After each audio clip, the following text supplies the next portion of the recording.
โอ้ยมาหาตลาดนัดไทยลาวครับบ้านดงขวางครับผมดูกันว่ามียังขายครับ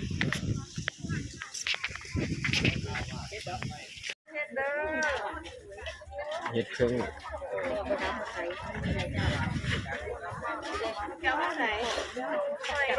โอ้ยเพราะว่าคือหน่วยใหญ่ที่หอยโล80 บาทดูเห็ดเพาะเขาเจ้าเขาข่าวโลละ15 บาทใส่ตัวเดียวอันนี้2 โลเดินอันนี้2 โลข้าวเบาที่แบบเป็นอันไม่ได้พอโต๊ะแล้วข้าวเบา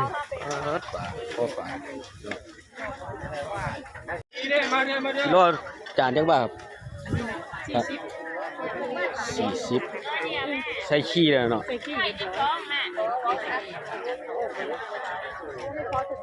บาดมายังเราเพื่อนเอาไปทอดมั้ยทอดจาน30 บาทบ่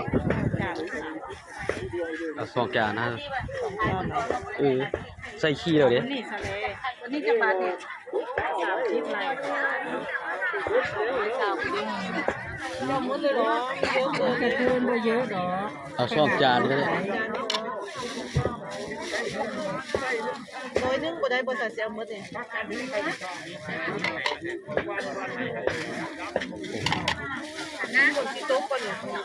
โอ้ยบ่เหลือแล้วตัวนี้มาอย่างเฮ้ย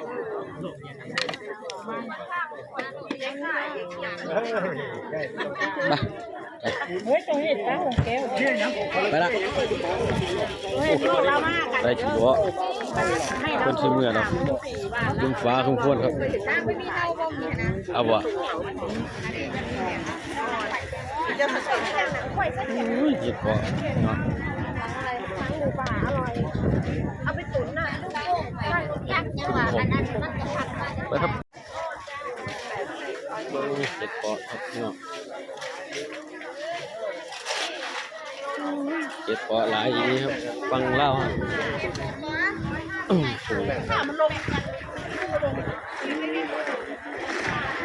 เก็บมันจักดิบมะนาวไม่ต้องกินอย่างนี้โลจังบาทครับ70 บาทจ้ะ80 บาทดอกนี้80 บาทโลละ80ไอ้มาแม่รู้นึงนี่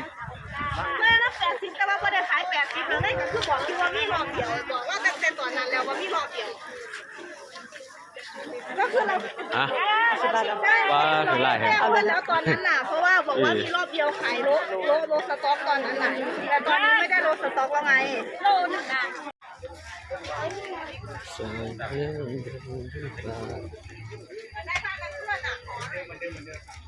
กดไลค์ให้หน่อย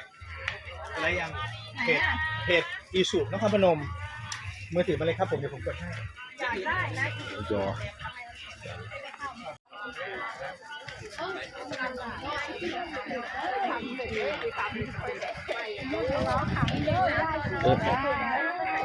ยังไงแล้วคนเดียวยัง